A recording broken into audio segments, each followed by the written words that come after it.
सिंध के सलाम सलाम सिंध, मुझे सिंध के सलाम सलाम सिंध।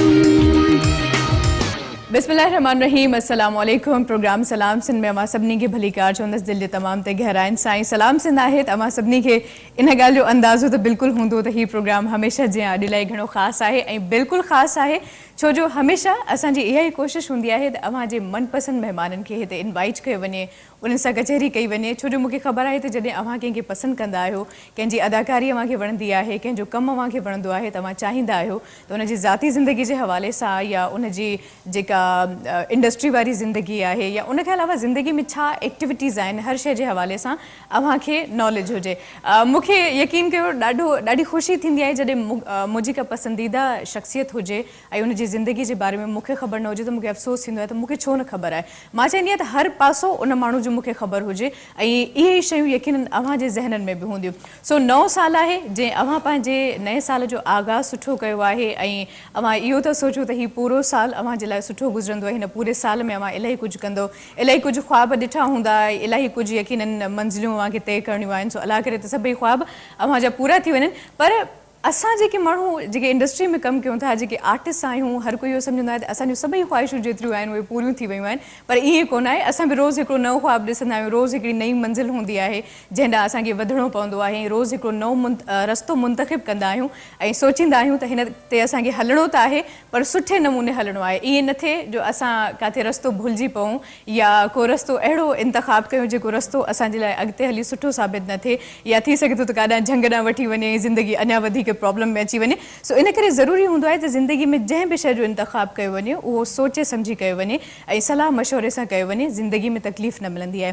ख़ैर मुंहिंजो त आगाज़ी लेक्चर मूंखे ख़बर आहे त मास्तर जियां जे अचण सां ई बिस्मिल्लाहिर्रहमानिर्रहीम खां पोइ हिकिड़ो सुठो लेक्चर शुरू थी वेंदो आहे त हीअं न कजो ज़िंदगी में, हूअं न कजो। सो मां बि कोशिशि कंदी आहियां त आगाज़ी ॻाल्हियूं जेके मुंहिंजे ज़हन में हूंदियूं आहिनि मां सभिनी सां शेयर कयां। पर मुंहिंजे ॻाल्हियुनि सां गॾोगॾु असांजा जेके महिमान आहिनि उहे बि तमामु घणा ख़ासि आहिनि, तमामु घणा अहम आहिनि। सो मां चाहींदसि त वक़्तु त ख़ैर मां ज़ाया न कयो आहे पर वधीक मां ज़ाया न करणु चाहींदसि ऐं महिमाननि सां अव्हां जी मुलाक़ात कराइणु चाहींदसि। सो माशाल्लाह पहिरीं जेका शख़्सियत आहे अॼोके दौर में मां हिकिड़ी ॻाल्हि ज़रूरु चवंदी आहियां त असांखे कॾहिं कॾहिं पंहिंजे ज़ाती ज़िंदगी जे लाइ बि वक़्तु कोन मिलंदो आहे ऐं इन ज़िंदगी मां कंहिं ॿिए जे लाइ वक़्तु कढणु इहा हिकिड़ी वॾी ॻाल्हि आहे। त माशाल्लाह सां जेका शख़्सियत असां सां गॾु मौजूदु आहे उहा हिकु त सोशल वर्क तमामु घणो आहे हुननि जो ऐं पाकिस्तान हिंदू सेवा जा अॻुवाण पिणु आहिनि। इन खां अलावा बि काफ़ी एक्टिविटीज़ आहिनि। सो उन हवाले सां बि असां कोशिशि कंदासीं त उन्हनि सां ॻाल्हायूं। जनाब डॉक्टर राकेश कुमार साहब मौजूदु आहे। अस्सलाम वालेकुम। नमस्ते। ऐं भली कार सुनासीं अव्हांखे लख थोरा क़ीमती वक़्तु कढी अव्हां हिते आयो। सो उमेद कयां थी त अॼोको ॾींहुं मुंहिंजे लाइ घणो आगाज़ भरपूर थींदो। बिल्कुलु बिल्कुलु। सो अव्हां सां गॾु हिकिड़ी मौज़िज़ हस्ती, मौज़िज़ शख़्सियत मौजूदु आहे। जी व्यूअर्स, ऐं जॾहिं मां स्क्रीन जी ॻाल्हि कयां थी ऐं ख़ासि करे सिंधी ड्रामनि जी ॻाल्हि कयां थी त हर उहो आर्टिस्ट जेको स्क्रीन ते कमु करे थो उनखे तव्हां इलाही घणो लाइक कंदा आहियो। पर कुझु आर्टिस्ट अहिड़ा हूंदा आहिनि जेके अहिड़ो कमु कंदा आहिनि जो यकीन कयो उहो सिधा सिधा तव्हांजे दिलि में लही वेंदा आहिनि। उन्हनि खे विसारणु, उन्हनि जे किरदार खे विसारणु ॾाढो ॾुखियो थी वेंदो आहे। ख़ासि करे जॾहिं हिकिड़ो पॉज़िटिव करेक्टर हुजे ऐं नेगेटिव करेक्टर जानदार न हुजे त मां सम्झंदी आहियां त उहो ड्रामो कंहिं कम जो ई कोन आहे। इवन का फिल्म ठहे थी जेकॾहिं विलन कम जो न आहे त पोइ तव्हां हीरो केॾो बि सुठो रखो उहा फिल्म ईअं लॻंदी आहे ॼण बिल्कुलु कंहिं कम जी कोन आहे। सो विलन जो स्ट्रॉन्ग हुजणु तमामु घणो ज़रूरी हूंदो आहे ऐं तक़रीबन किरदार जेके रहिया आहिनि साईं जन जा उहे नेगेटिव रहिया आहिनि। पर उनजे बावजूदि माशाल्लाह शख़्सियत एतिरी मां सम्झां थी त बाकिरदार आहे ऐं एतिरी दिलि लुभाईंदड़ आहे जो अव्हां उनखे जॾहिं जॾहिं स्क्रीन ते ॾिसंदा आहियो तव्हांखे हमेशह उहो चहिरो नओं लॻंदो आहे, उहो हमेशह एवरग्रीन चहिरो लॻंदो आहे। सो मां चाहींदसि उन्हनि सां मुंहिंजी मुलाक़ात करायां। असां सां गॾु मौजूदु आहे तमामु बहितरीन आर्टिस्ट जबल ख़ान ख़ुश्क साहब। अस्सलाम वालेकुम। हक़ मौजूदु ऐं अव्हांखे भली कार चवंदासीं। लख थोरा अव्हांजा क़ीमती वक़्तु कढी अव्हां हिते आयो ऐं अॼु यकीनन अव्हांजा जेके फैन्स आहिनि उहे त सुबुह सुबुह ख़ुशि थी विया हूंदा। तव्हां भले ॿुधाए अचो या न अचो पर सिंध टीवी जा जेके व्यूअर आहिनि यकीनन तव्हांखे ड्रामनि में ॾिठो हूंदो उहे हिन महिल स्क्रीन ते ॼमी वेठा हूंदा त हा साईं आहे अॼु असां काॾे कोन वेंदासीं। मतलब महिरबानी आहे माण्हुनि जी, तव्हांजी महिरबानी आहे। सो अव्हां सां बि कचहरी कंदासीं। कचहरी हुजे ऐं वरी मौसीक़ी न हुजे पोइ बि मज़ो नथो अचे। सो मां चाहींदसि हिनखे अॼु पूरे जेको असां हीउ प्रोग्राम ॾिठो आहे हुनखे मुकमल कयोसीं। तमामु बहितरीन आवाज़ जो मालिक फनकार असां सां गॾु मौजूद है मुसद्दिक रज़ा। अस्सलाम वालेकुम। आपको भी वेलकम कहते हैं। बहुत शुक्रिया कि कीमती वक्त निकाल के आप यहाँ पर आए हैं। सो आज आपसे बहुत अच्छे से सॉन्ग्स हम चाहेंगे कि सुने। सो उम्मीद करती हूँ कि आप हमारी उम्मीदों पर पूरा उतरेंगे। और उसके अलावा उस्ताद तालिब माशाल्लाह से आपको सिखा रहे हैं और उनके इसलिए हम ज़्यादा शुक्रगुजार हैं क्योंकि आप उनकी एकेडमी से हैं। इससे पहले भी हम काफ़ी शोज़ कर चुके हैं और माशाल्लाह से उनके जितने भी स्टूडेंट्स हैं, हम जब उनको कहते हैं कि भाई आज आपका टैलेंट चाहिए तो वो हमेशा कहते हैं कि जी बिल्कुल। तो आप माशाल्लाह से वहाँ से सीखे हैं, तो बहुत शुक्रिया आप यहाँ पर मौजूद हैं। इसके अलावा आप हो म्यूजिशियन ना हो तो भी बात नहीं बनती है ना। सो असां सां गॾु मौजूदु आहे असांजे सिंधी इंडस्ट्री जो तमामु वॾो कंपोज़र माशाल्लाह बहितरीन इंस्ट्रूमेंट प्ले कंदा आहिनि ऐं जेके बि उनजूं कंपोज़िशन्स आहिनि जंहिं आर्टिस्ट ॻायूं आहिनि उहो फेमस थियो आहे। मोहरम नाज़ साहब, अस्सलाम वालेकुम। थोरो मां ॾिसी नथी सघां पर उमेदु कयां थी त ख़ुशि हूंदो। सो अस्सलाम वालेकुम। ऐं उनखां पोइ असां सां गॾु मौजूदु आहे तबले ते जनाब आसिफ़ अली साहब, माशाल्लाह तमामु बहितरीन वॼाईंदा आहियो। अस्सलाम वालेकुम। अव्हांखे भली कार चवंदासीं। ऐं खाधे जा शौक़ीन आहियो अव्हां सभई? यस चओ, यस। कराची में जेको रहे आहे खाधे जो शौक़ीन न हुजे त इहा त ॻाल्हि ई नथी थिए। ऐसा हो जबल साहब शौक़ीन आहियो त पोइ अॼु तव्हांजे लाइ इंतज़ाम कयो आहे असां खाधे पीते बिल्कुलु तव्हांखे खाराईंदासीं। बट अगरि मतिलबु तव्हां जेकॾहिं ठाहिणु वञी चाहियो किचन में, असांजी किचन हमेशह तव्हांजे लाइ आज़ादु आहे, खुलियल आहे, तालो कोन हयो आहे, इन करे असां मुंहिंजे ख़्याल में इहा जेका शइ ठहंदी अधी ठाहे सघे थी, असांखां ज़ोर आहे, असां खाई सघूं था। सेम अली से गद मौजूद है। अस्सलाम वालेकुम। वालेकुम और बहुत शुक्रिया, हमेशा आप हमारे साथ मौजूद होती हैं। बहुत शुक्रिया और आपके बुलाने जब का। कुछ बनाती हैं बड़ा ही मजे का बनाती है, यकीन करो मैं पूरी प्लेट खा जाती हूँ। तो आज मैं क्या खा रही हूँ? आज आप हलवा खा रही हैं ठंड ठंड में। ठंडा ठंडा खा रही हूँ, गरम खा रही हूँ? हलवा गरम खा रही हैं, ठंड में खा रही हैं, बट कराची की ठंड मैं समझी ठंडा इतना जल्दी 2 घंटे में कैसे? नहीं नहीं, वो हलवा जाहिर है बंदे का बहुत सर्दी हो शुरू हो गई है कराची में, कम से कम कुछ तो आई तो हलवा खाया जाए गरम। अच्छा, मुझे अम्मी जब भी कहती हैं कि मीठा बनाओ तो मैं कहती हूँ कि मेरी तो बनी नहीं कभी, तो मैं चाहूंगी कि मैं ना बनाऊं, क्योंकि जो चीज़ें मुझे पसंद नहीं होती मैं बनाती नहीं हूँ। तो मैं चाहूंगी कि मेरे जैसी जो लड़कियां हैं उनको रेसिपी आनी चाहिए ताकि आगे जाके कुछ काम आ जाए और चख भी सके। बताएंगे आज मुझे? रेसिपी बता देती हूँ, अभी बता देती हूँ रेसिपी। बिल्कुल सूजी है हमारे पास, एक 2 कप सूजी है तकरीबन, और तकरीबन 1.5 कप चीनी है, और उसके साथ इलायची है, बादाम है। बादाम नाज़रीन ऐसा हलवा हो और बादाम और ये फ्रूट ड्राई फ्रूट ना हो ऐसा नहीं हो सकता। और हमारे पास जो है उसके साथ मैं थोड़ा सा उसमें ऐड करूँगी मैदा, ताकि सूजी जो है एक अच्छा फॉर्म आ जाता है, थोड़ा सा जैसे कि सूखा सूखा नहीं बनता, थोड़ा गीला गीला जैसा बनेगा। और मेथड क्या होगा वो इंशाल्लाह मैं आपको बताऊंगी, जैसे जैसे मैं बनाऊंगी वैसे वैसे आप बनाएं। हमारे मुंह में अभी से पानी आ रहा है खाने के लिए, तो आप स्टार्ट कीजिए, फिर आपसे हम वक्तन फवक्तन बात भी करेंगे, पूछेंगे भी कि हलवा कहाँ पहुंचा, क्योंकि आज इंतजार तो होने वाला नहीं। माशाल्लाह पाकिस्तान हिंदू सेवा जा अॻुवाण आहियो ऐं काफ़ी इन हवाले सां कमु कयो आहे हिन महिल ताईं। सो असांजा जेके हिंदू भाइर हिते रहनि था पाकिस्तान में, हिंदू कम्यूनिटी, उहे अव्हां कीअं था फील कयो हिते पाकिस्तान में? पहिरीं सभिनी व्यूअर्स खे नमस्ते, सलाम सिंध ज़रूरु चवणु खपे। इन खां पोइ सिंध तव्हांखे ख़बर आहे सूफ़ियुनि जी धरती आहे। सिंध में पाकिस्तान जेको आहे उहो मेजॉरिटी हिंदू जेके आहिनि उहे सिंध में ज़्यादा रहनि था, मेजॉरिटी। ऐं सिंध में असां जॾहिं रहूं था एज़ असांखे उहो नथो लॻे त असां एज़ हिंदू रहूं पिया, एज़ नॉन मुस्लिम रहूं पिया, न, असां एज़ फील कयूं था असीं आज़ादु आहियूं। असां हर सेलिब्रेशन जेके पंहिंजा त्योहार आहिनि, दीवाली आहे, होली आहे, उहे असां बिल्कुलु आज़ादी सां मल्हायूं था, पंहिंजे फैमिली सां, पंहिंजे फ्रेंड सां। इवन तव्हांजी कम्युनिटी असांखे चवंदी आहे त असांखे घुरायो, असां तव्हां सां गॾु सेलिब्रेट कयूं। पाकिस्तान में जेतिरियूं बि कम्युनिटीज़ आहिनि, असां जूं ई कम्युनिटीज़ आहिनि, असां अलॻि न आहियूं। ऐं मां इन करे ख़ासि करे हीअ जेका ॻाल्हि अव्हां खां पुछी त अव्हां हिते छा था महसूसु कयो, छो जो जॾहिं बि माण्हू कंहिं ॿिए मुल्क में वेंदो आहे, भले मां कहिड़े बि ख़िते में हलिया वञो, उते माण्हू पराओ महसूसु कंदो आहे। त मां इन हवाले सां पुछो त हिते केतिरी पंहिंजाइप थी महसूसु थिए, अव्हांजो कल्चर आहे, अव्हांजी यकीनन इबादतूं आहिनि, त्योहार आहिनि, उन्हनि में अव्हां केतिरो आज़ादु था महसूसु कयो, या केतिरो अव्हां, छो जो असां बि होली मल्हाईंदा आहियूं, असां बि दिवाली मल्हाईंदा आहियूं, असांजी जेके हिंदू फ्रेंड्स हुयूं उहे बि असांजी ईद में असां सां गॾु हूंदियूं हुयूं, बल्कि ईद खणी ईंदियूं हुयूं पचाए। सो इन लिहाज़ सां उहो ई आहे न, सिंधी जेके पाण सिंध में रहूं था न, उन्हनि जो कल्चर ई इहो आहे, महिमान नवाज़ी, भाईचारी, अमन, मोहबत।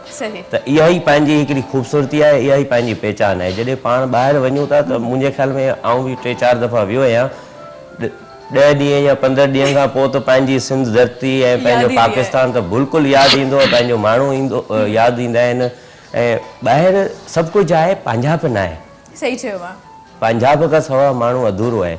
इवन हाणे लास्ट मां मंथ में वियोसि, पंहिंजे पाण इंडिया में वियो हुउसि। अच्छा। उते पंहिंजा सिंधी मतिलबु काफ़ी 25 इयर्स माइग्रेट करे हिते विया। जॾहिं मूंसां मिलिया सिंधी पे ॻाल्हायूं त हू बि अची मूंसां डायरेक्टली मिलियो without any introduction, without any जान पहचान। त हू हर ॻाल्हि पुछे पियो। हैदराबाद में लेडी हुई, हैदराबाद में रहंदी हुई, पोइ हर हैदराबादी ॻाल्हि पुछा वई त वाक़ई उहे इहे शयूं आहिनि या न आहिनि। असां चयो बिल्कुलु आहिनि। ऐं हुननि खे पंहिंजो स्कोप ॿाहिरि मुल्कनि में माण्हुनि थोरो ग़लति कयो आहे, पर ईअं ई न आहे।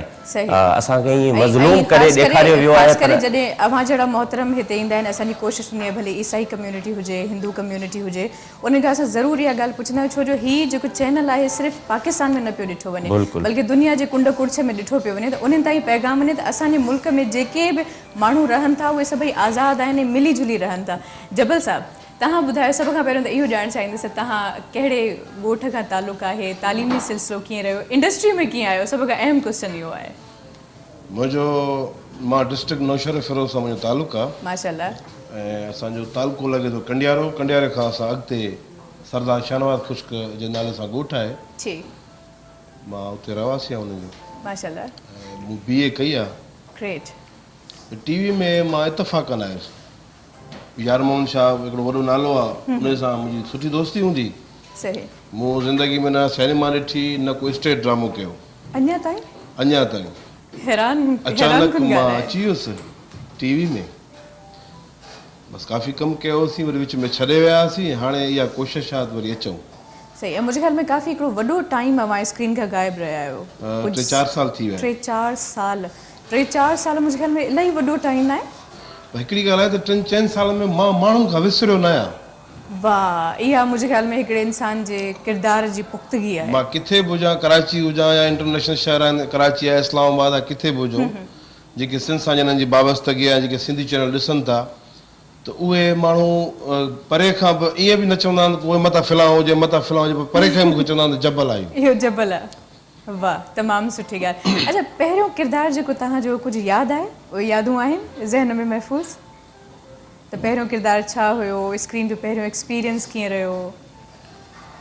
बसि पहिरियों त फस्ट टाइम जॾहिं असां कयो तॾहिं मूंखे थोरी ईअं थी पई, कैमरा जी बि हिकिड़ी वॾो ख़ौफ़ आहे कैमरा जो।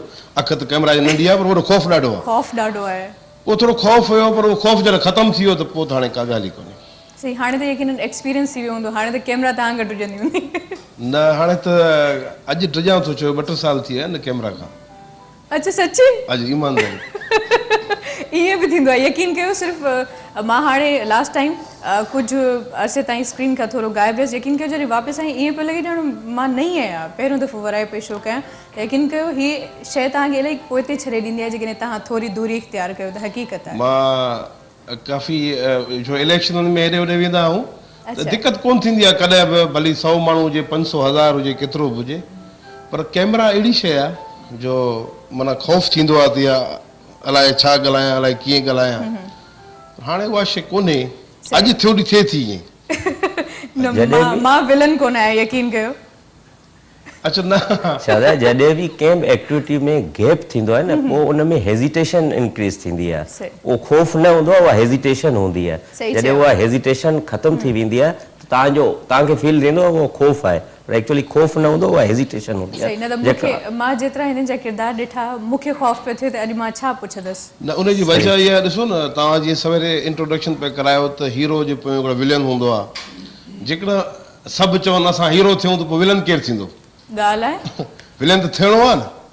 सो इन करे मूंखे विलन जा किरदार तमामु वणंदा हुया, आहिनि ऐं रहंदा। छो मुंहिंजो फेस बि नेगेटिव आहे, ईअं त हाणे अलाह जो शुक्र आहे मां पॉज़िटिव आहे, नेगेटिव तव्हांजे गेटअप यकीन कयो स्क्रीन ते हिन महिल बि जेके माण्हू ॾिसंदा हूंदा आहिनि उनखे बि नेगेटिव ई लॻंदो हूंदो, पर हक़ीक़त बिल्कुलु बरक्स आहे। ऐं उहा छा आहे तव्हां खां पुछंदासीं, पर मुंहिंजे ख़्याल में मौसीक़ी न वधणु खपे, छा ख़्यालु आहे? बिल्कुलु, मौसीक़ी रूह जी ग़िज़ा आहे, ऐं उहो बि मॉर्निंग में मौसीक़ी न हुजे त पोइ त मज़ो ई नथो अचे। ऐं तव्हां हीअ आवाज़ ॿुधी ॾिसो, अञा वधीक तव्हांखे मज़ो ईंदो। त न्यू टैलेंट जेको असांजो आहे माशाल्लाह, यंग आहे, न्यू टैलेंट, ऐं यंगस्टर हाणे जेके अचनि पिया क्लासिकल म्यूज़िक गाइनि पिया, त उहे त माशाल्लाह कमाल आहिनि। जी, सो आज हम क्या सुन रहे हैं आपसे, क्या सुना रहे हैं आप? मतलब आज तो वाकई आपने सुबह हसीन बना दी कि खान साहब के कलाम से आगाज। जी,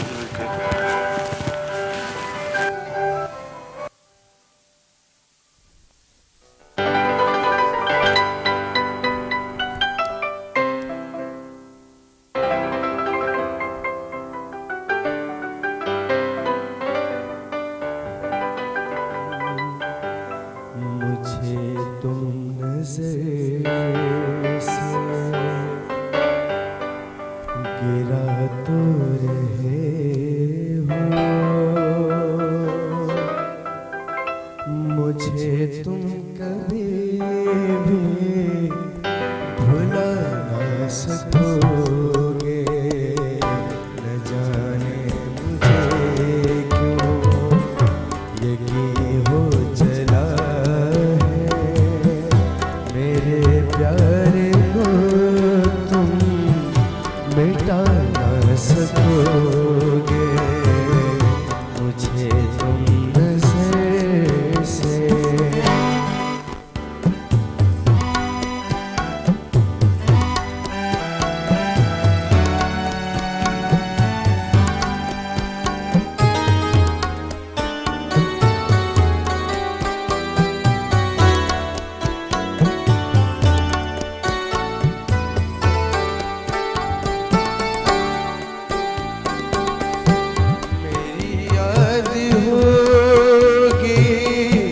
जिधर जाओगे तुम, कभी नगमा बन के, कभी बन के आंसू, कभी नगमा बन के, कभी बन के आंसू। तड़पता मुझे हर तरफ पाओगे तुम, क्षमा जो जलाई है मेरी वफा ने, बुझाना भी चाहो बुझा ना सकोगे। मुझे तुम नजर से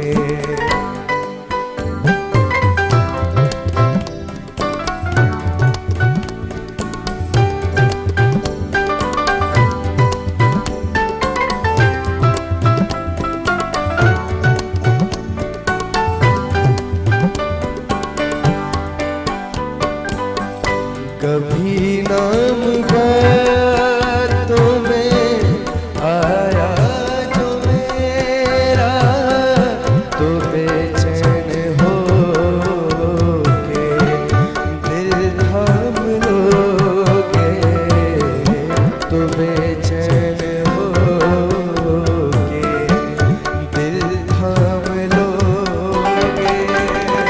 निगाहों पे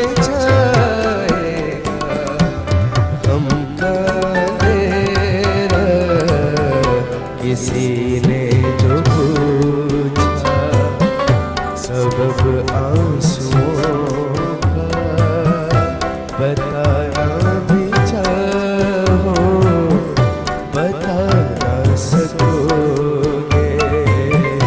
मुझे तुम नजर से गिरा तो रहे हो, मुझे तुम कभी भुला ना सकोगे। मुझे तुम नजर से। वेरी गुड, वाह, वेरी गुड। यकीन करो माशाल्लाह, कमाल कर माशाल्लाह। दिया।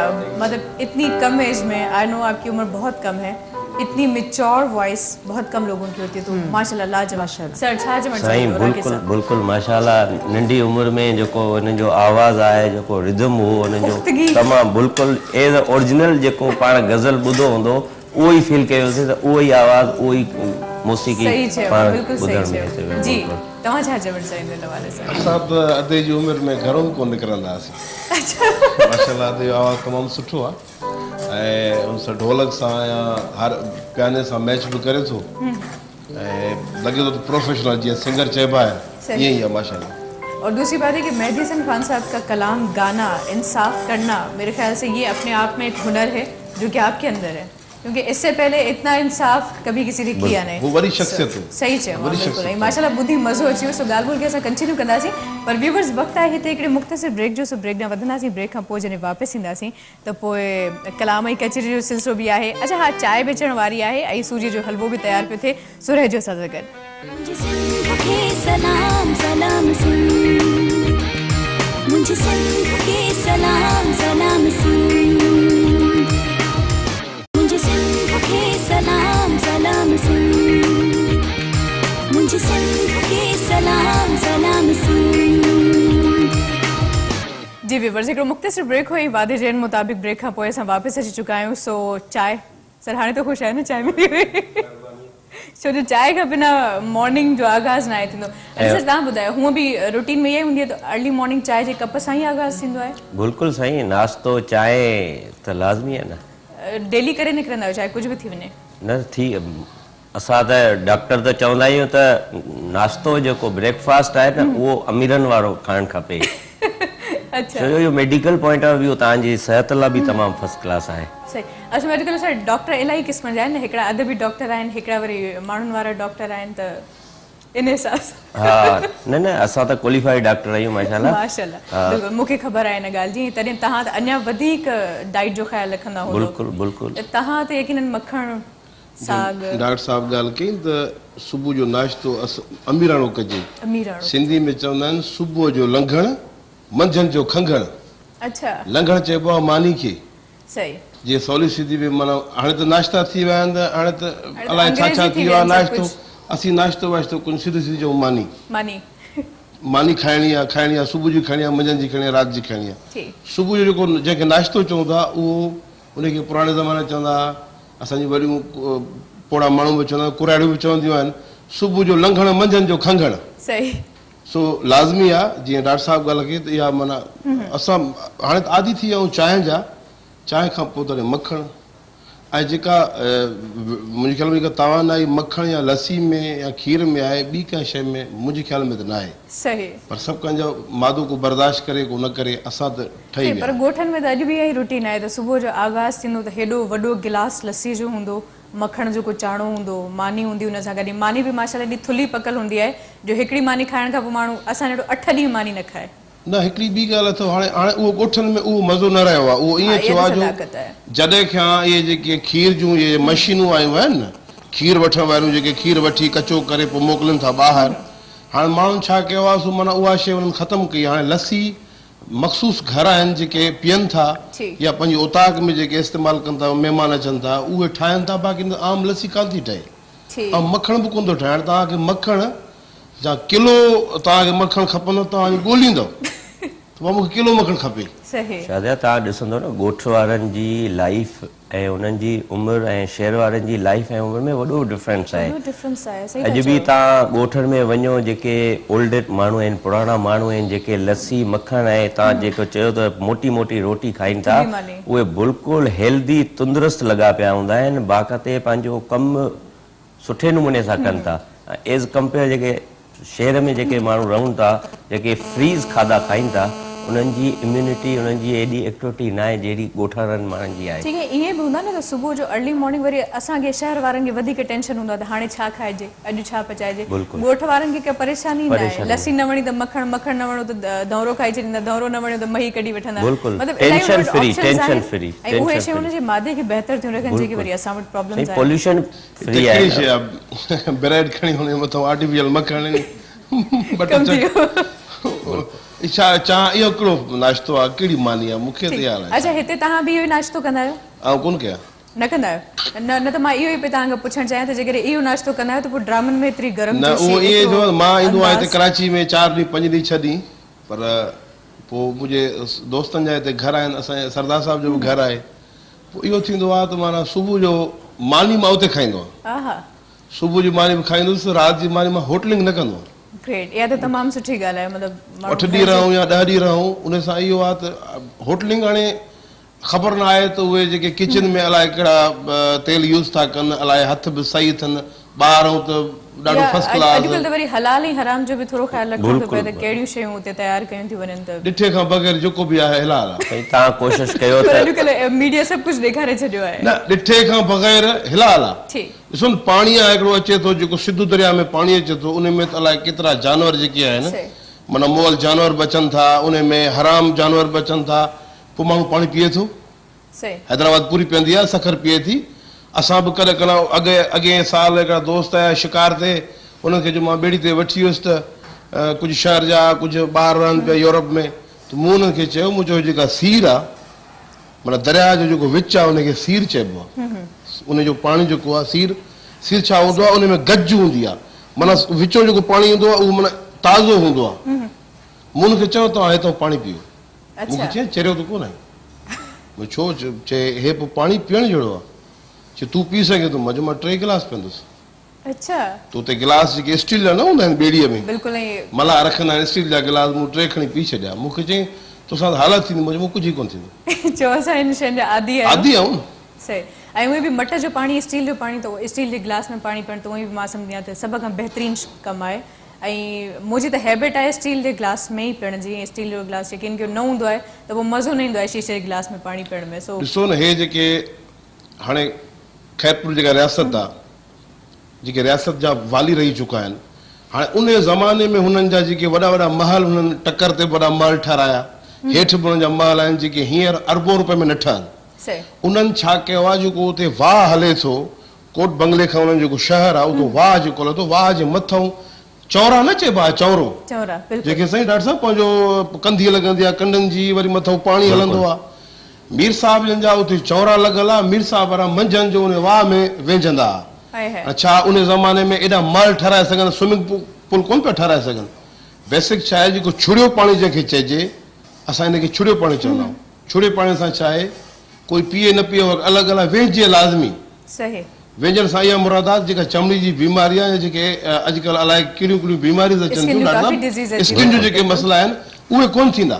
अॻु में जेको पॉपुलेशन जेका हुई न तमामु घटि हूंदी हुई एतिरा जानवर ही उहे न हूंदा हुआ त उहे माण्हू पाणी पीअंदा हुआ त उन्हनि खे का डिज़ीज़ न लॻंदी हुई हाणे पाण ॾिसो था त पॉपुलेशन एतिरी वधी वई आहे जानवर ही हू हर शइ त उहे वाहन मां अॼु बि जेके पंहिंजा ग़रीब वीचारा माण्हू आहिनि उहे पाणी पीअनि था त उहे वीचारा बीमार थियनि था हेपेटाइटिस पंहिंजे सिंध में त तमामु इंटीरियर सिंध में त तमामु ॾाढी आहे त उहा पाणी जे करे आहे इहो वाह जो पाणी आहे उहो त हाणे पाण नथा पियूं या पंहिंजी बदकिस्मती आहे त पाण खे एतिरा रिसोर्सिस न आहिनि या ड्यूटी गवर्नमेंट जी हूंदी आहे त सुठो पीअण जो पाणी शहरनि खे पीअणु खपे त उहा अवेल उन्हनि खे नथी कराए सघे सही चयो मां न त ॻोठनि में त नलके जो पाणी त सभ खां बहितरीनु आहे जेको जर मां निकिरे थो हाणे छा आहे जेको नलके जो पाणी आहे न उहो बि ईअं आहे त हाणे अॻे आदमशुमारी बि घटि हुई माण्हू बि घटि आहे हाणे सभु सिंधी वेठा आहियूं त तव्हांखे खुली ॿुधायां त उन ज़माने में ड्रेनेज सिस्टम न हो त खुयूं लॻल हुयूं खुई लॻल हूंदी त पोइ आदमशुमारी बि घटि पोइ उहा खुई इस्तेमालु थींदी हाणे जेका वाटर सप्लाई आहे हिन जेको ड्रेनेज सिस्टम आहे उहो सॼो नाकार आहे सॼो नाकार आहे ॿई पाण में गॾिया पिया आहिनि त इंसान जेको आहे न वाटर बॉर्न डिज़ीज़ उनखे चवंदा आहिनि उन्हनि मां उहे पैदा थींदियूं आहिनि अॼुकल्ह साह जूं बीमारियूं स्किन जूं बीमारियूं अॼुकल्ह हर घर में को न को माण्हू साह जी बीमारी में स्किन जी बीमारी पाणी जे करे इहे जेके नलका असां हणूं था न जेको सेवरेज जो पाणी जेको वञे थो जर में वञे थो हाणे डॉक्टर साहिब असां वटि 22-25 फुट ते पाणी आहे उहो सेक जेको आहे गंदे पाणी जो उहो वञी बीहे थो उतां जेको पाणी निकिरे थो हाणे पाणी में इलाही असांजे पाणी में सैंखियूं अची वियो आहे डॉक्टर साहिब सैंखियूं अची वियो इलाही हाणे उन पाणी मां बीमारी थिए थी बिल्कुलु सही जेको असां इस्तेमालु था कयूं सही छो जो न तव्हां ॾिसंदा नदी नाले में जेका रेती थींदी आहे उहा लेवल बरक़रार रखंदी आहे पाणी जी जेका बरसाति में पाणी ईंदी आहे त उन में ई लेवल हूंदी आहे त हाणे छा आहे एॾी पंहिंजूं वॾियूं बिल्डिंगूं ठहनि पियूं उन्हनि जे लाइ त रेती त खपे न ऐं रेती उहा खणी था वञनि त पोइ उहा जर जेका आहे न उहा ख़तमु थी वञे त पोइ उहो खारो पाणी थिए थो पोइ उहो ई पाणी पीअण सां जेको आहिनि स्किन बीमारियूं थींदियूं आहिनि स्पेशली जेका किडनीज़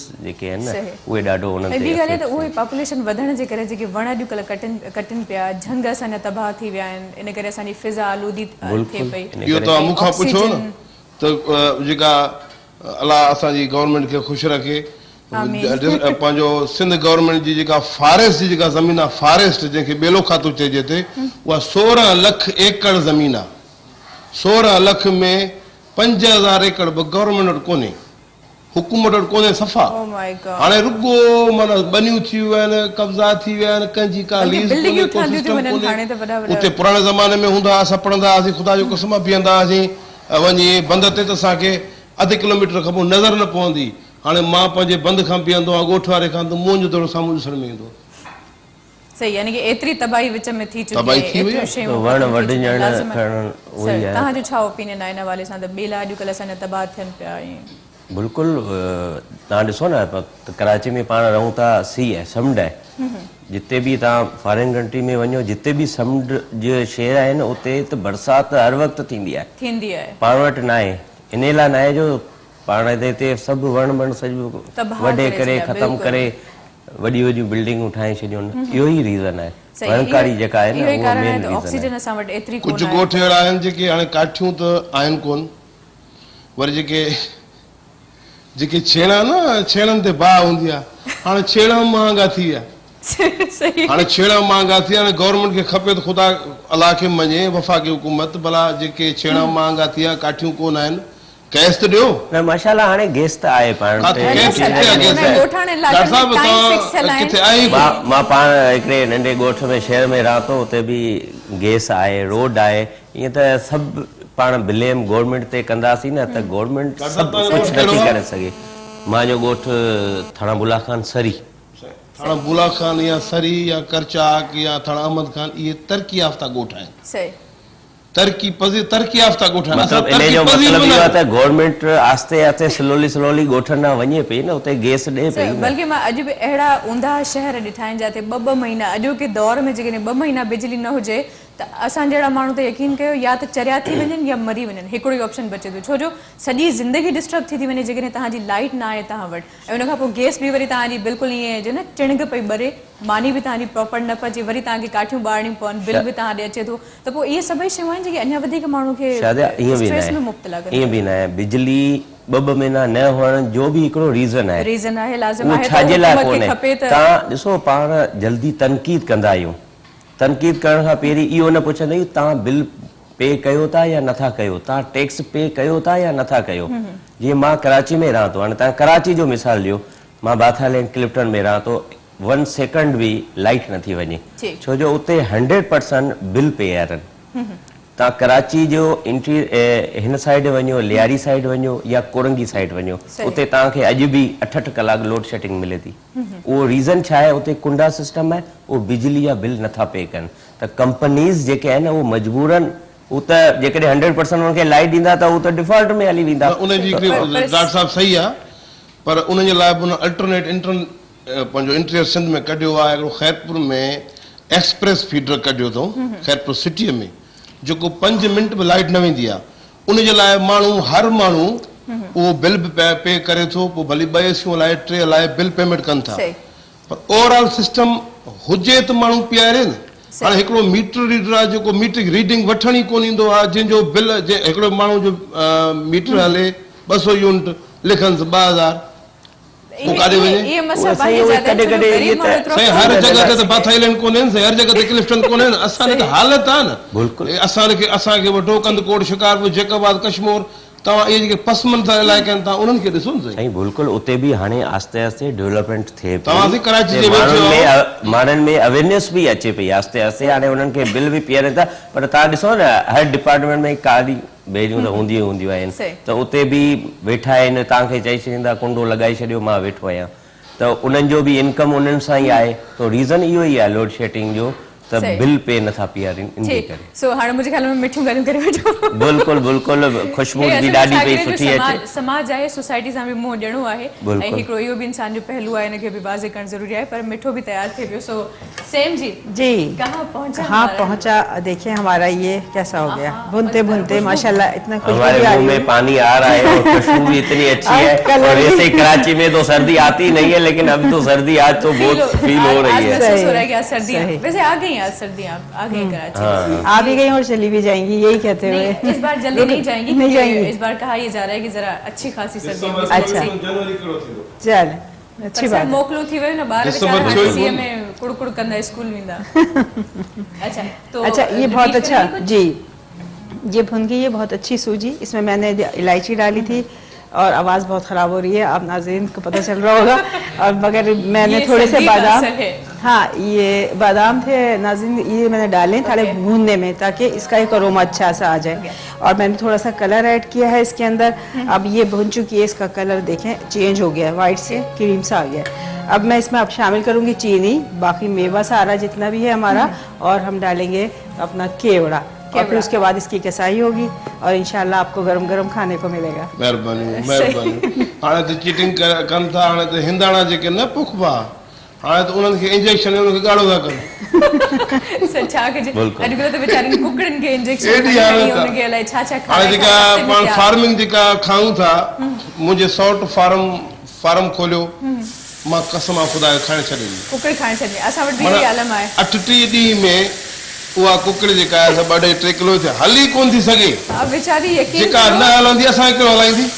सही। ऐं असां वटि जेके चूज़ा जेके देसी कुकड़ उहा जॾहिं तयारु थींदा आहिनि त उनजे खाइण जो उनजे बूटीअ में उनजो टेस्ट ई हूंदो आहे, पंहिंजो ई टेस्ट हूंदो आहे। छा ख्याल आहे सर, खाधे जी ॻाल्हि थी वई ऐं घणियूं गिलाऊं अॼु करे वरितियूं, मौसी खे न ॿुधो। बिल्कुलु बिल्कुल।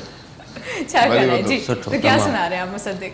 मैं मैडम नूरजहां की गज़ल है सिलसिले तोड़ गया, मैं वो आप लोगों को सुनाता हूँ। सो माशाल्लाह, क्या कहने हैं, आज तो आप जितने भी हमारे कमाल के सिंगर्स हैं आज आप उनको गा रहे हैं, तो आई थिंक क्रेडिट तो आपके उस्ताद छोटी उम्र हो के बड़ी बड़ी शख्सियत के गज़ल और गाने गाना, क्योंकि मोहतरमा नूरजहां को गाना, मेहदी हसन खान साहब को गाना बिल्कुल भी इजी नहीं। बिल्कुल उस्ताद तालिब सर की मेहरबानी है, उन्होंने मतलब बहुत साथ दिया मेरा और बहुत सिखाया मुझे। बल्कि इस वक्त तालिब हुसैन साहब देख भी रहे होंगे। जी बिल्कुल। आज बता के आए थे ना कि आज मैं जा रहा हूँ सलाम सुनने।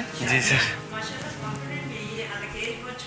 बहुत अच्छा, खूब गाया। वरना आपकी उम्र में तो हम जो ना वो बस ना पूछे नहीं बता रहे। क्या सुना रहे हैं आप? मैडम नूरजहां की गज़ल सिलसिले तोड़ जी।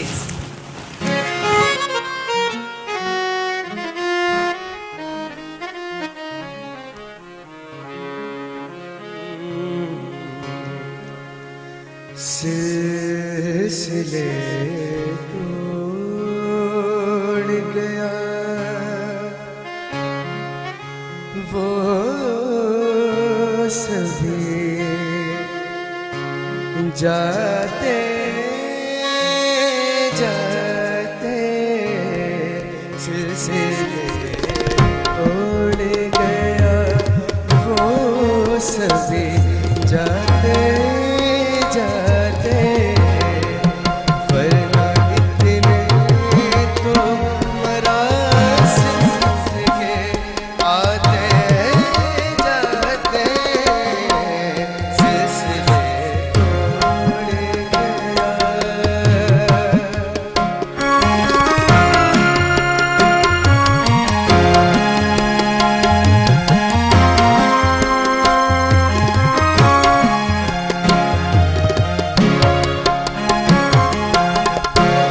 शिकवाए ज़ुल्मते शब से तो कहीं बेहतर था,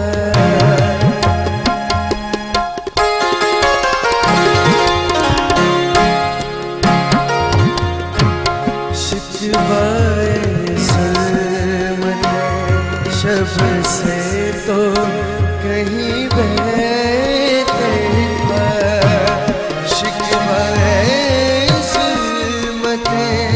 शब से तो कहीं बेहतर था, अपने हिस्से कोई शुम्मा जलाते जाते, सिलसिले तोड़ गया वो सभी जाते जाते, सिलसिले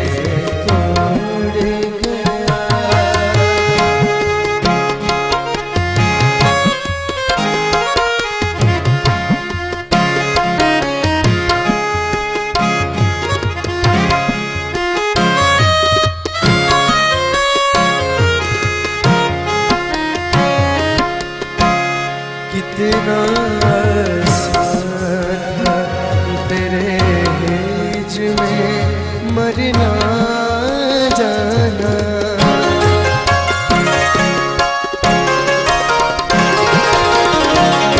कितना आसान था तेरे हिज में मरना जाना, फिर एक लगी जान से जा जाते जाते सिलसिले तोड़ गया वो सभी जाते जाते वरना इतने मरासिम थे के आते जाते सिलसिले तोड़ गया।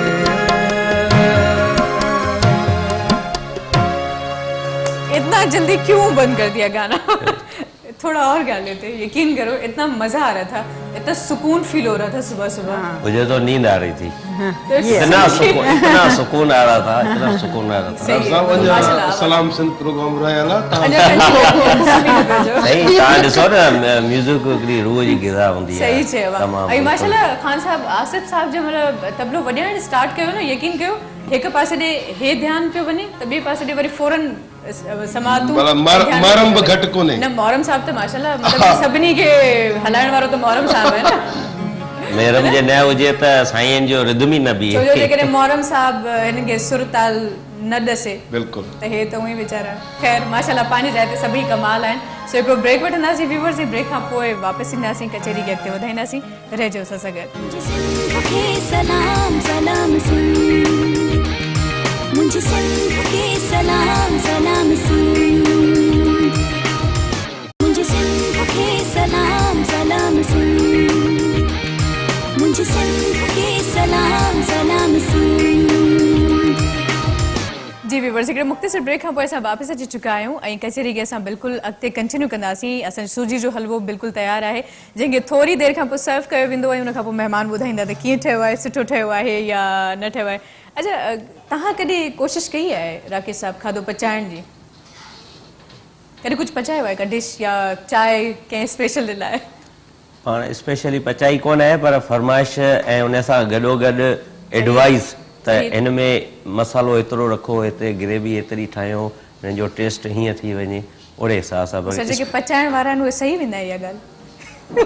कॾहिं कॾहिं मजबूरन ॾिसंदा आहिनि त फोर्स आहे त सही वेंदा आहिनि। अच्छा, जेकॾहिं न हुजे त पोइ पंहिंजी मर्ज़ी न हुजे त पोइ साईं चवंदा त तव्हां वियो असां अचूं था, या असांखे किचन में विहण ॾियो या तव्हां वेही रहो। सही। अच्छा, भला माशाल्लाह अॼुकल्ह अवां सेवा बि काफ़ी कयो पिया पंहिंजी कम्यूनिटी में ख़ासि करे, सो उहो कमकार कीअं पियो हले अवां जो?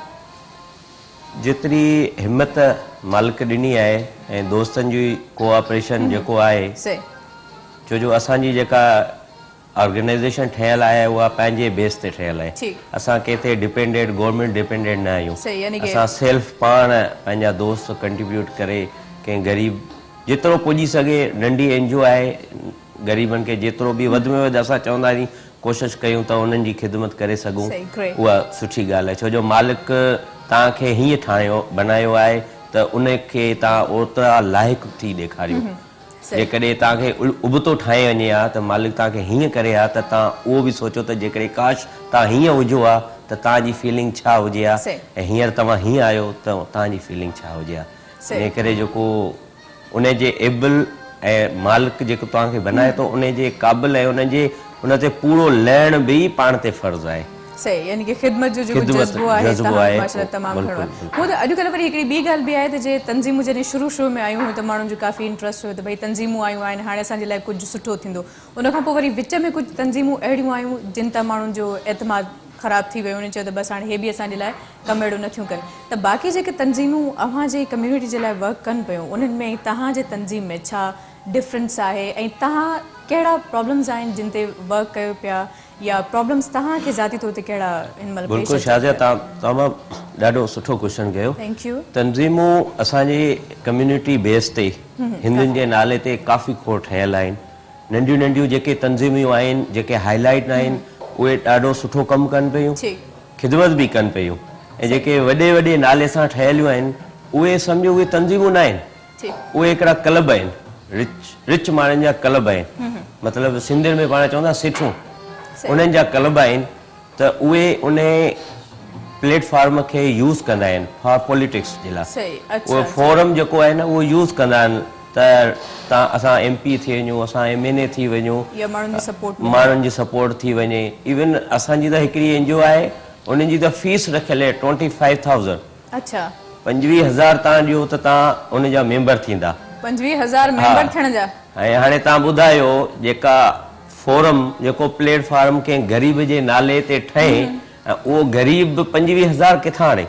वो तो उन गरीब जी तो 8,000 या 8,000 10,000 तो पगार है उनकी तो उहे भी असां वटि अहिड़ियूं भी एनजीओज आहिनि ऐं उहे को कम न थी कनि उहे उन्हनि में पाण में अटकिया पिया आहिनि त मूंखे सदारत मिले मूंखे चेयरमैनी मिले मां हुन प्लेटफॉर्म खे यूज़ कयां ऐं MP थी वञा ऐं उन खां अॻियां वञा मतिलबु का ख़िदमत न आहे सिर्फ़ु नालो फोकस ठहियो वियो आहे वेबसाइटूं ठहियूं वयूं आहिनि कैश करण जे लाइ फॉरेन कंट्रीज़ में उते असांखे इनोसेंट मतलब पेश कयो वञे तो असां मज़लूम आहियूं असां ते एतिरा ज़ुल्म आहिनि न आहिनि ज़ुल्म हाँ हिकिड़ो प्रॉब्लम आहे असां वटि फोर्स कन्वर्जन जेको आहे उहो असां वटि तमामु ॾाढो गणती जो प्रॉब्लम आहे जंहिंमें असां बि मतिलबु तफ़सीलात रखूं था हाणे बि सिंध गवर्नमेंट उन ते कमु करे रही आहे बिल जिते भी उन ते पास करण में लॻो पियो आहे उहा असांखे हिकिड़ी बेचैनी असांजे हिंदू कम्युनिटी में ख़ासि करे सिंध में जेका हिंदू कम्युनिटी रहे थी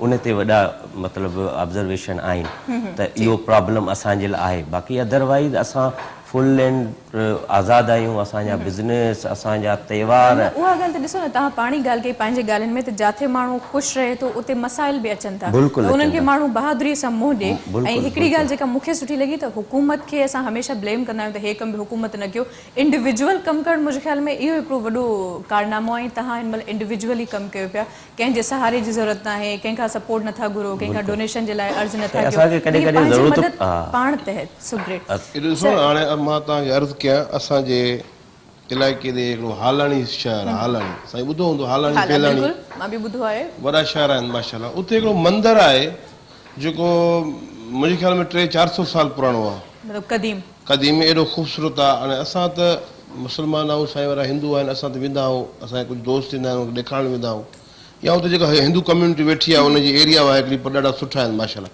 उन हिकिड़ो मेलो बि लॻंदो आहे हाणे उते वॾा चवनि था त उते मंदर खे 500 एकड़ ज़मीन या 500 जरेब या एकड़ ज़मीन हुई कुझु त कब्ज़ा थी विया कुझु तव्हांजी ॻाल्हि त हुकूमत कुझु पंहिंजो पाण माण्हू जेको आहे न उहो बि करे थो हाणे उहे पंहिंजा जेके सरपंच आहे हिंदू कम्यूनिटी जा उन्हनि खपाई न त भला जेकॾहिं 400 एकड़ या 400 जरेब जेका 500 जरेब ज़मीन आहे मज़ाक न आहे जेका उन मां आमदनी ईंदी त भला जेकॾहिं मंदर जी सेवा थींदी या जेको मेलो लॻंदो आहे उनखे वैसाखी जो मेलो चइबो आहे जेको पूरे सिंध जा जेके बल्कि इंडिया खां बि जेके हिंदू कम्यूनिटी अचे थी उहा सभु मां हिकु ॿ दफ़ा उन्हनि जे मेलनि ते वियो आहे ऐं जेकॾहिं जीअं डॉक्टर साहिबु ॻाल्हि कई त असांजा त्योहार थियनि था या जेके ॾिहाड़ा हिन जा थींदा आहिनि मूंखे ॿुधायो त असां जेके मुस्लमान आहियूं असांजी शादी जी कहिड़ी रस्म आहे जेका असां मुस्लमाननि जी आहे ॿुधायो पुछो डॉक्टर साहिब खां पुछो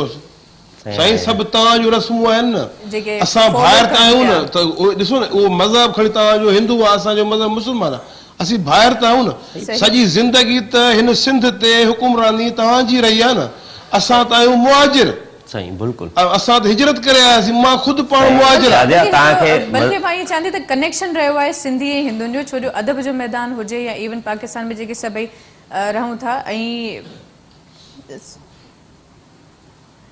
हिकिड़ो मेलो बालपुरी शायदि बालपुरी उहो मेलो लॻंदो आहे तव्हां वारे पासे उन जे हवाले सां छा छो जो मेलो मूंखे यादि आहे ॿारहीं जो मेलो लॻंदो सचल साईं जो मेलो असां शौक़ सां नंढे हूंदे ॾाढो वेंदा हुआसीं बिल्कुलु बालपुरी वॾो आस्थान आहे असांजो थाणा बुला खान थाणा अहमद खान खां परियां आहे उहो बिल्कुलु जबलनि जे विच में आहे कुदरती उते आबशार पाणी मतिलबु सालो साल हलंदो आहे उते जबलनि जे विच में उते वॾी हस्ती आहे मतिलबु मेलो लॻंदो आहे 3 ॾींहं मेलो लॻंदो आहे तमामु असांजी कम्यूनिटी जा पूरा इंटीरियर जिते बि वेठल आहिनि उहे सभु हिते ईंदा आहिनि उते शिरकत कंदा आहिनि बाक़ी साईं ॻाल्हि कई न त मंदर जी ज़मीन उते कब्ज़ा करण ॾिसो न हर कम्यूनिटी में सुठा भी माण्हू हूंदा आहिनि ऐं ख़राब भी माण्हू हूंदा आहिनि बिल्कुलु कहिड़ी बि कम्यूनिटी ईअं न त हिंदू आहिनि सफ़ा उहो आहे न जिते भी हूंदा आहिनि ख़राब माण्हू हूंदा आहिनि सुठा माण्हू ईंदा आहिनि तव्हां हिकिड़े घर में ॾिसो औलाद समूरी सुधरियल नथी निकिरे हिकु अधु मां बि ख़राब थी थो पए सो इहे त हिकिड़ो समाज जा हिसा आहिनि जिन खे असांखे क़बूल करणो आहे ऐं सुधारणो आहे सेट करणो आहे सो ॻाल्हि ॿोल्हि खे असां अॻिते वधाईंदासीं पर छा जेकॾहिं इजाज़त हुजे त मौसीक़ी न वधणु चाहींदासीं छा ख़्याल आहे जी मुसद्दिक़ क्या सुना रहे हैं चमकते चांद। आज ये किसने बताया था कि आज ये सारी अपनी कलेक्शन ऐसी ही रखो? आज बस या आप मतलब क्या कह रहे हैं कि आज हम शो वाइंड अप ना करें, सुनते ही रहें? रज़ाक जी फरमाइश है। माशाल्लाह वो होता है रज़ाक सर ते हिनखे इनवाइट कयो, पर तालिब साहब जिन हिन ते मेहनत कई आहे, छो जो उस्ताद जेकॾहिं सुठो हुजे त पोइ शागिर्द मां हुनजी झलक नज़र ईंदी आहे। जे असां अक्सर माण्हू चवंदा आहियूं तव्हां ॻाल्हायो ॾाढो सुठो था, असां चवंदा आहियूं त पोयां जेके कन में पिया आवाज़ ईंदा आहिनि न सॼो अधु कमाल उन्हनि जो हूंदो आहे। सो उहा ई ॻाल्हि आहे त उस्ताद खां बग़ैर शागिर्द त थी नथो सघे न। ऐं टीम स्ट्रॉन्ग हुजे जे हिननि खे माशाल्लाह म्यूजिशियन स्ट्रॉन्ग मिलिया आहिनि, तो माशाल्लाह आप म्यूजिशियंस के हवाले से कुछ कहना चाहेंगे क्या? माशाल्लाह कैसा लग रहा है आपको? बहुत अच्छा लग रहा है मुझे। सारे तेरा माइक उठा लो। अच्छा हेलो, माशाल्लाह बहुत अच्छा लग रहा है। सारे अपनी फील्ड के मास्टर्स लोग बैठे हुए हैं यहाँ मास्टर है ना? बिल्कुल ठीक, तो जरा हो जाए एक अच्छा सा सॉन्ग। जी बिल्कुल। ठीक।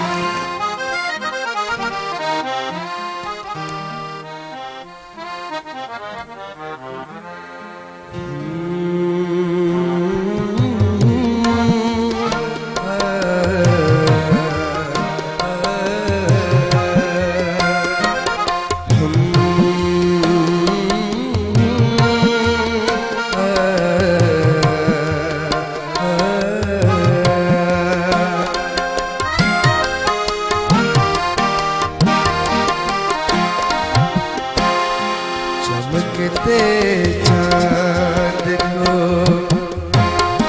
चमकते चांद को टूटा हुआ तारा बना डाला।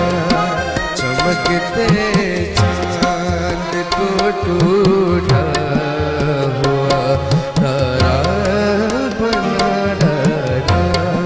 मेरी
आपने यकीन करें गुलाम अली खान साहब की याद दिला दी, और जितना अच्छा वो गाते हैं उतने ही दिल से आपने गाया, उतनी फीलिंग के साथ आपने गाया।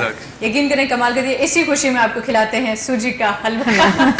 माशाल्लाह आवाज तमाम सुठो से जाने थो माशाल्लाह, मतलब हां उस्ताद मां पास में बैठा जेके उस्ताद ढोलक वारे के या साईं मारम के जेके इशारा किया सही तो इहो मां खे लॻो त हे मास्टर सही उहो ई ॻाल्हि त जेकॾहिं सम्झ हुजे त पोइ सभिनी शयुनि खे गॾु खणी हलंदा आहिनि। चवंदा आहिनि त हाणे साईं अदो त माशाल्लाह मास्टर आहे ऐं साईं वारा वेठा आहिनि, पर हिकिड़ो मिसाल ॾींदा आहिनि, चवंदा आहिनि बे सुरो हुजे बे गुरो न हुजे, बे गुरो न हुजे, न वटि सुर बि आहिनि गुर बि आहिनि, इन गुर बि आहिनि सुर बि आहिनि। सो ॻाल्हि ॿोल खे कंटिन्यू कंदासीं ऐं ब्रेक वठंदासीं, छो जो ब्रेक वठंदासीं त पोइ हलवो असां ताईं पहुचंदो। महिरबानी कयो जल्दी वठो। जल्दी त वठो, इन करे त जे हलवो पहुचे उन खां पोइ वरी खाइण स्टार्ट कयूं, पोइ वरी वापसि अचो।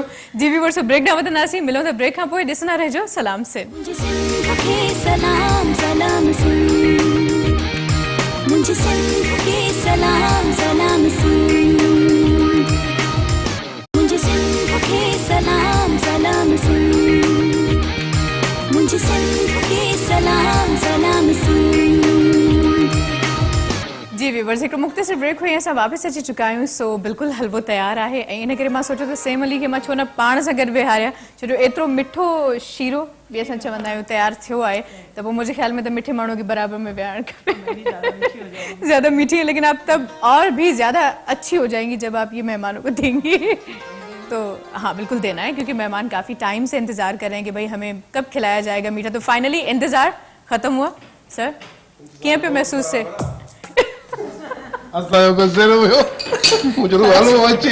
अच्छा ख़ासि करे हिन मिठे जे लाइ न ॾिसो न, हिकु त हलवे जी ॻाल्हि न आहे, जंहिं ख़ुलूस सां अॼु ठाहियो आहे उहो ख़ुलूस वॾी ॻाल्हि आहे। सही बाक़ी बिल्कुल हलवा त जिथे किथे घर में बि हूंदा हुआसीं, नंढा हूंदा हुआसीं, अमा ठाहे ॾींदी, या हिते वञूं था त अमड़ जे हथ जा तयारु कयल हलवा है, हे बि असांजी माउ आहे न। इन जो बि रीज़न आहे। अच्छा रीज़न है? हाँ। हर शइ जे पोयां रीज़न, हर शइ जो पोयां रीज़न हूंदो। तव्हां हिकिड़ी शइ दिलि सां ठाहींदा न, हाँ। त उन शइ में सवादु बि ईंदो, टेस्ट बि ईंदो। सही। छो जो मां आहे न, मां मिठी जेका हूंदी आहे न, उहा चवंदी आहे त मुंहिंजे बच्चे खे आऊं अहिड़ो शइ खारायां उहो ख़ुशि हुजनि, तमामु दिलि ख़ुशि थी वञनि, नचनि खेॾनि, त उहो दिलि सां ठाहींदो आहे। ऐं तव्हां वरी बि उहो ॾिसो कंहिं घर में जेकॾहिं ससु नुंहुं खे चवे ज़बरदस्ती तव्हां वञी रधि पचाए खाई अचु, त उनजी उहो दिलि सां न ठाहींदी, बसि चयो आहे फॉर्मेलिटी पूरी करे, हुनमें उहो टेस्ट न ईंदो जेको दिलि सां। सही। ऐं नंढे हूंदे माउ जे हथ जी खीरणी ठहियल, हालांकि कुझु बि न हूंदो, सिंपल खीर, उन वधि में वधि तॾहिं किशमिश जो दौरु हूंदो हुयो। सो कुझु अमड़ जे हथ जूं तयारु कयल डिशेस कुझु हिते शेयर करणु चाहींदो, जेके स्पेशली फरमाइश कंदा। पोइ सर तव्हां खां बि पुछंदासीं। राकेश साहब पहिरियों तव्हां ॿुधायो, मतिलबु जेके तव्हांजी अमड़ तव्हां जे लाइ स्पेशली डिशेस तयारु कंदियूं मिठे में या स्पाइसी थिंग्स। मुंहिंजी अमर सबको मां पंहिंजी माउ जी त तारीफ़ कंदो ई कंदो, पर बिल्कुलु कंदो आहे, पर आउं त हुनजो औलाद आहियां, पर अॼु ॾींहं ताईं असांजे जेके शहर जा माण्हू आहिनि उहो बि मुंहिंजी अमर खे यादि कनि था। अच्छा खाधे जे हवाले? बिल्कुलु खाधे जे हवाले सां, छो जो उहो हिकिड़ी रिलीजियस हूंदी हुई, ऐं उहो मोहन थाल, उहो बि मोहन थाल सिंधी में चवंदा, उहो बि तमामु ॾाढो टेस्टी ठाहींदी। पाड़े वारा हुनखे वठी वेंदा हुआ पंहिंजे घर जे लाइ। उहो सूखड़ी जे तौरु हिकिड़ी शादीशुदा छोकिरी ईंदी हुई न, पहिरीं दफ़ो माइके पोइ वरी ससुराल वेंदी हुई, त हुनखे हिकिड़ी सूखड़ी जे तौरु गिफ्ट जे तौरु हू खणी वेंदा हुआ, पोइ मुंहिंजी अमर ठाहींदी हुई, पाड़े वारा हुनखे वठी वेंदा, ॾाढी टेस्ट ठाहींदी। सही। उहे बि इंडियन डिशेस त माशाल्लाह कमाल आहिनि। बिल्कुलु। सर तव्हांजी अमड़ तव्हांजे लाइ असां स्पेशली लाइ छा तयारु कंदी? सिधी ॻाल्हि आहे, हिकिड़ा जब मुंहिंजी पैदाइश खे बि काफ़ी टाइम थियो आहे, 34 साल थी विया आहिनि। 34 साल में असांजो ॻोठु तमामु पोइ हाणे त माशाल्लाह थी वियो आहे, सिविलाइज़ थी वियो आहे घणो, पर मूंखे यादि आहे त कुनड़ी ठाहींदी हुअमि मां। कुनड़ी कि तव्हां सम्झंदव अलाए कोन, जेके ॾिसंदा हूंदा उहे सम्झंदा। कुनड़ी हिकिड़ी, उन में बादाम, किशमिश, ॾूघी, सचो के, पोइ हिकिड़ो इमाम दस्तो हूंदो, इमाम दस्ते में कुटे, पोइ असांखे सुबुह जो नेरांदे, माना चमचू त हाणे थियो आहे, चमची त हाणे तव्हां कुटे, पोइ वरी खणी अमा खाराईंदी। बाक़ी लस्सी मखण, बाक़ी इहे जेके आम खाधा थींदा आहिनि अॼुकल्ह त अलाए छा छा थी वियो आहे, फलाणी शइ आहे फलाणी शइ, उन ज़माने में बसि इहो मुर्गी देसी हूंदी गोश्त आणींदो ऐं उहा बि रहे वारी जॾहिं पचंदी त है अछनि चांवरनि सां ख़ासि ऐं करे मच्छी फार्मिंग हाणे थी आहे मच्छी सां पाण माराईंदासीं सही आहे उहा मच्छी तव्हां अञा कान खाधी आहे तव्हां न खाधी आहे मच्छी जेके खगो चवंदा सिंगारी पल्लो जरको उहो तव्हां खाधो ई न आहे उहो थींदो ई छुड़े पाणी में आहे मिठे पाणी बिल्कुलु सही ऐं असांजे ॻोठ में बिल्कुलु असांखे यादि आहे असांजे घर जा मर्द ॿाहिरि वेंदा त पकिड़े ईंदा हुआ उहे मच्छियूं ऐं उनखां पोइ तयारु थींदियूं घर में पर ख़बर न आहे छो शुरू खां वठी मच्छीअ सां मुंहिंजो क्लास फेलो आहे मूंसां गॾु पढ़ियो आहे हाणे माशाल्लाह हिते 17 स्केल में ऑफिसर आहे शाहिद हुसैन ख़ुश्क माशाल्लाह पोइ मां शाहिद ख़ान की इहा ॻाल्हि कंदो शाहिद ख़ान असांजे दौर में किथे आहे पेम्पर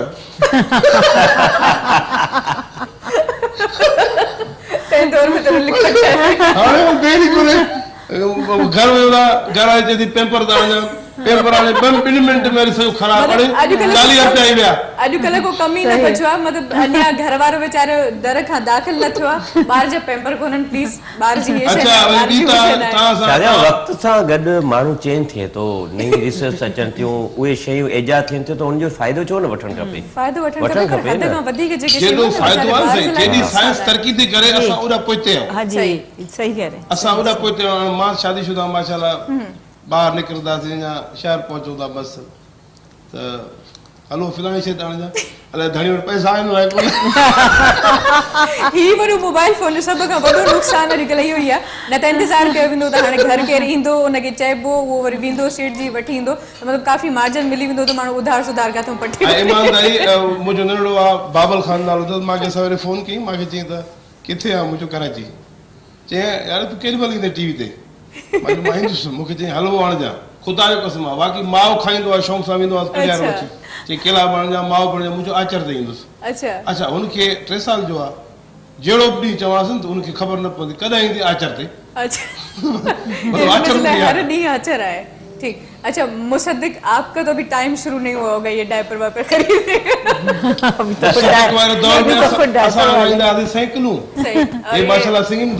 माशाल्लाह माशाल्लाह अच्छा तो आपसे मैं जरा मासूमाना ही सवाल पूछूं कि आपको अपनी अम्मी के हाथ का ज्यादा क्या पसंद है हलवा खाते रहो कंटिन्यू रखो बहुत सारी चीजें मतलब कोई स्पेशल चीज जो कहते हो कि बस हर वक्त मिल जाए तो भी इनकार नहीं मतलब आजकल तो याद ही कमाल की चीजें मतलब एक्चुअली जो कोट आए तो सच गलाणो कूड़ ना गलाणो जो दुनिया दिसे दी पे गलत पानी में यहां जो कहोगे सच के सिवा कुछ नहीं कहोगे जज रजा के बैठो आए तो कोट आए तो सच गलाणो सही वरना दोबारा हलवा नहीं मिलेगा सही बस ये बात अच्छा पापा बनाते हैं कुछ जी वो भी बना लेते हैं मतलब जब सुबह सुबह उठते हैं देखते हैं सब सो रहे होते हैं तो क्या बनाते हैं खुद ही मतलब नाश्ता हाँ नाश्ता बना लेते हैं पापा से डर रहे हो क्या नहीं क्योंकि मेरे पापा जो बनाते हैं ना मैं उनको बोलती हूँ मैंने कहा आप कभी ना बनाया करें क्योंकि मैं नहीं खा सकती नहीं वो बहुत अच्छा बनाते हैं बहरहाल तो ये तो चटपटी अल्लाह असां के पैदा कयो जेका तरबियत ॾिनी उहा बाबा ॾिनी त माना बाबे जो ठाहिण में बि किरदार आहे बिल्कुलु इन खां वधीक ॿियो कहिड़ो ठाहिण असां हाणे त एसियूं निकिरी वियूं लाइटूं उन ज़माने एसियूं किथे हूंदियूं पहिरियों उस्ताद त हूंदा ई पेरेंट्स हूंदा आहिनि न उस्ताद जेके आहिनि उहे त मेन त पेरेंट्स आहिनि पेरेंट्स खां पोइ टीचर आहे पोइ तव्हां जे फील्ड में वञो था जीअं साईं म्यूज़िक में वियो त साईं हुनजो टीचर आहे बिल्कुलु जीअं मां डॉक्टर थियुसि त असांखे प्रोफेसर पढ़ायो उहे बि उहे ई असांजा टीचर आहिनि गाइडेंस उहे ई आहिनि उन्हनि मां ई सिखी करे माण्हू पंहिंजे कंहिं मुक़ाम ते पहुचे थो सही इन करे मां तव्हांखे आगाज़ में ॻाल्हि पुछी न त तव्हां कॾहिं खाधो पचायो छो जॾहिं असांजी अम्मी कॾहिं ॻोठ हली वेंदी आहे त पोइ असां जेकॾहिं निंड मां देरि उथंदा आहियूं त तेसिताईं बाबा असांजी मानी वानी तयारु करे छॾींदो आहे उथी पोइ बसि खाइण जी देरि हूंदी आहे सो खाधो त कॾहिं न पचायो आहे पर कॾहिं कॾहिं घर में अकेलो हूंदो आहियां त पोइ चांहि पंहिंजी जेका आहे न उहा माशाल्लाह सुठी मतिलबु कुझु त पचाईंदा आहियो सो प्रोग्राम जो वक़्तु पंहिंजे पुॼाणी ते पहुचण वारो आहे पर 2017 आहे ऐं यकीनन नयूं ख़्वाहिशूं नयूं उमंगूं नवां जज़्बा हर शइ इंसान में कुझु फीलिंग्स हुन जेके ऑटोमेटिकली अची वेंदियूं आहिनि नयुनि शयुनि सां गॾु सो कहिड़ियूं ख़्वाहिशूं आहिनि जेके अणपूरियूं आहिनि ऐं उनखे कंप्लीट करणु था चाहियो शादिया महिरबानी तव्हां नए साल सां ॻाल्हायो नए साल जे अचण सां न को नओं सिॼ ईंदो न को नओं चंड ईंदो न का नवां वण ईंदा न को नओं आसमान ईंदो न ज़मीन ईंदी नओं अचणो आहे तव्हांजी सोच तव्हांजी नई सोच ईंदी, पॉज़िटिव सोच ईंदी त उहा ई तव्हांखे सभु कुझु सेखारे बि वेंदी ऐं तव्हां ॿियनि जे लाइ कुझु कंदा। जेसिताईं तव्हांजी नई सोच न ईंदी, जेके नेगेटिव थॉट्स हूंदियूं त तव्हां कुझु बि नथा करे सघो। त इन जे लाइ हैप्पी न्यू ईयर मल्हाइण सां त उहा न थींदी, पर नई सोच अचण सां तव्हां में चेंजिंग ईंदी ऐं तव्हां में ई चेंजिंग ईंदी त तव्हां कंहिं मुआशरे में कंहिं एनवायरमेंट में तव्हां चेंज आणे सघंदा। तो ख्वाहिशूं त इलाही आहिनि, इंसान जे वीचार जेके ख्वाहिशूं हूंदियूं आहिनि, medical J point of view सां तव्हां 70 to 80,000 ख्वाहिशूं तव्हांखे पर डे जनम वठनि थियूं। सही चयो आहे। त उहे ख्वाहिशूं त सभु पूरी नथियूं थियण सघनि, पर इहो सोचणु खपे या दुआ करणु खपे त सुठो सोचो तो सुठो ही थींदो ऐं मालिक बि सुठो ही मुझे ख्याल में जेके 70-80 हज़ार ख्वाहिशूं रोज़ हूंदियूं आहिनि, सिर्फ़ छोकिरियुनि जूं हूंदियूं आहिनि। रोज़ नई सुर्खी ख़रीद करणी आहे, रोज़ नओं जोड़ो ख़रीद करणो आहे। ख़ैर वरी महिरबानी, लख थोरा मां जा क़ीमती वक़्तु कढी मां हिते आयो, इलाही ज़बरदस्त प्रोग्राम रहियो। सो मां चाहींदसि मुख़्तसरन पैगाम ॾियो त पोइ वरी असां सभिनी खां पैगाम वठंदासीं। ऐं पंहिंजे व्यूअर्स खे इहो ई चवंदुसि त आऊं हिकिड़ो NGO हलायां थो त ख़िदमत खल खे ख़ुदा आहे, ख़िदमत कयो, तव्हांखे मालिक नवाज़ियो आहे त उन मां थोरो घणो कंहिं ग़रीबनि खे, कंहिं पाड़ेवारनि खे जेको हेल्पलेस आहे उन्हनि खे ॾियो। त उहो कबीर साहिब जो हिकिड़ो शेर आहे, पखियां पीते जल न खुटे, नदियां खुटे न नीर, धर्म खीते धन न खुटे, जो के गया दास कबीर। वाह वाह, तव्हां मुख़्तसरन इलाही कुझु चई छॾियो। सो वरी महिरबानी, लख थोरा मां जा। जी जबल साहब, तव्हां मूंखे चवणो डॉक्टर साहब चई वियो आहे। डॉक्टर साहब माशाल्लाह असांखां वधीक ज़हीन माण्हू आहे। बाक़ी हाणे ख्वाहिशूं त जनम वठनि थियूं, बिल्कुलु वठनि थियूं। दुआ कयो न, ख्वाहिशूं त खोड़ सारियूं आहिनि, पर उहे पूरियूं तॾहिं थींदियूं जॾहिं मां वज़ीर आज़म थींदुसि। सिधी ॻाल्हि थी वियो न, न त 2016 जी गुज़रियो, 15 गुज़रियो, 14 गुज़रियो, 13 गुज़रियो, ईअं गुज़री वेंदो। सर असां वांगुरु हेतिरियूं ख़्वाहिशूं रखो न, नंढियूं नंढियूं जेके फौरन पूरियूं थी वञनि। बस इहो आहे भला नालो खणी पंहिंजो वज़ीर आज़म रखां, ईअं करे सघो था। इहो मुंहिंजे ख़्याल में बहितरीन ऑप्शन आहे। पैगाम छा ॾियणु चाहींदुसि? पैगाम डॉक्टर साहब ॾेई चुको आहे। ग्रेट।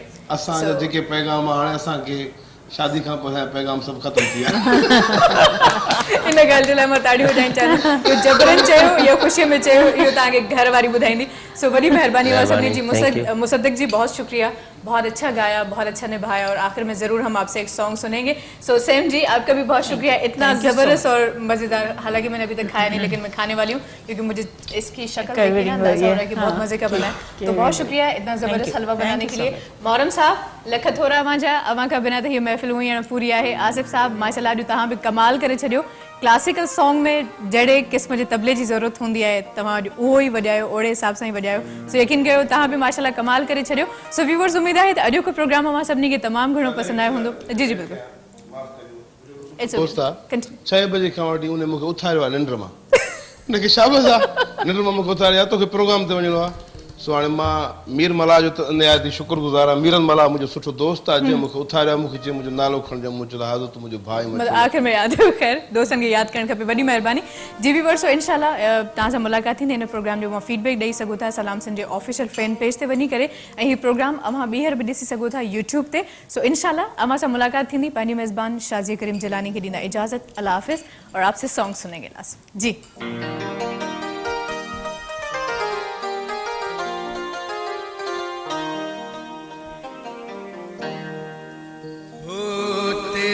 इश्क नचाया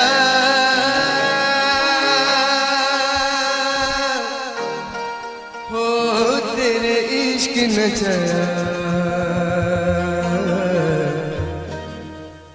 तेरे इश्क नचाया करके खैया खैया छेतियां में तबीबा नहीं था मर नया, छेती वाणी में तबीबा नहीं था मर नया। तेरे इश्क नचाया, तेरे इश्क नचाया, तेरे इश्क नचाया करके खैया खैया छेतियां में तबीबा नहीं था मर नया, छेती वाणी में तबीबा नहीं था मर नया।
बाहर रह गई लाली मैं सदके हुआ दिल बुड़ के भी खाली मैं सदके हुआ दिल बुड़ के भी खाली सानू घायल करके सानू घायल करके सानू घायल करके मेरी खबर न रहिया छेती आवे में तबीबा छेती गोली में तबीबा नहीं तो मैं मर गया छेती गोली में तबीबा नहीं तो मैं मर गया